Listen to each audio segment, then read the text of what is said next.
Today's announcement is the return of OJCs, pressed by Craft Recordings. I'll just read it here because I'm half asleep.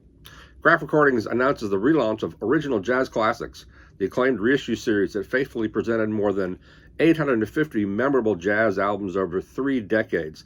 The great thing about OJCs, which began in '83, and I think finally went digital in the late '80s, but up until that point was entirely analog, was these were primarily really great sounding recordings, I think perhaps from the original stampers, and they were dirt cheap, anywhere from $5.98 to $9.98.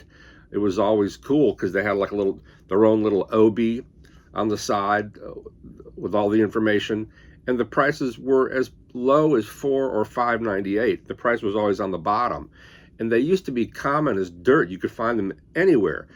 When I first began working the Jazz Record Center in the early 1990s, they were everywhere, or at Tower Records when I started working there as the jazz buyer uptown.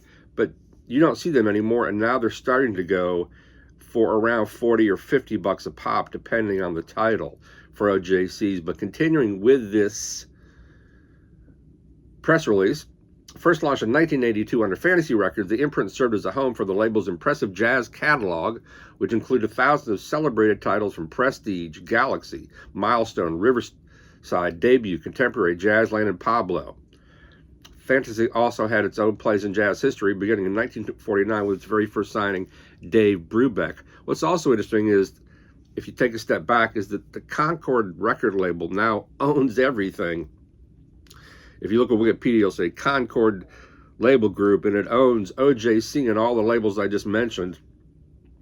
When back in the day, Concord was like a wine and cheese jazz label. You know, that's where you get records by Herb Ellis and Jake Hanna, and they're fine records, but you know, a certain style of California jazz. Anyway, what else they say here? This is a really great thing.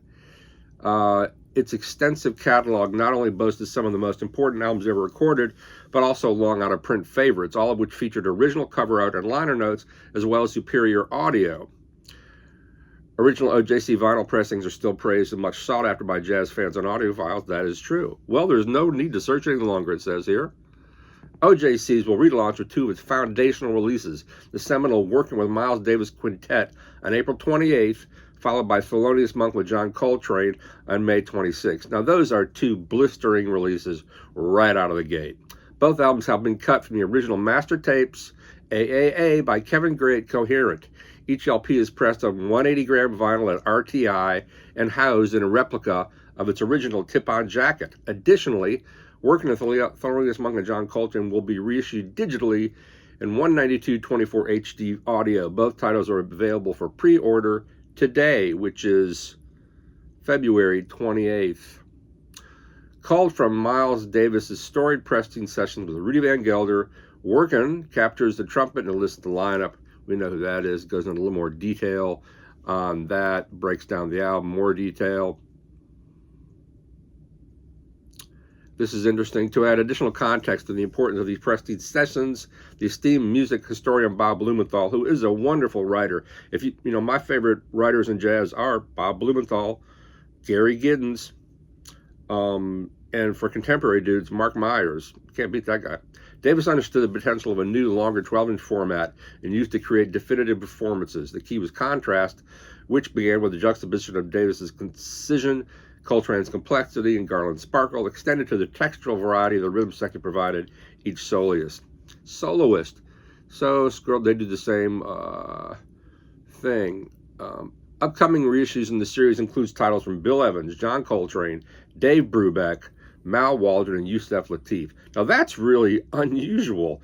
Their early release is going to be Mal Waldron and Yusef Lateef, 2 guys who have been pretty ignored as far as reissues goes. I mean, Lateef has a number of titles have been reissued, but that guy made a lot of records on Atlantic and other labels, and not much has been reissued. Anyway, fantastic news. The return of OJCs, cut by Kevin Gray at Coherent, press at RTI. Get your ordering finger ready and press that pre-order button and then go out to a store and buy some damn records, get off your ass and go to a record store.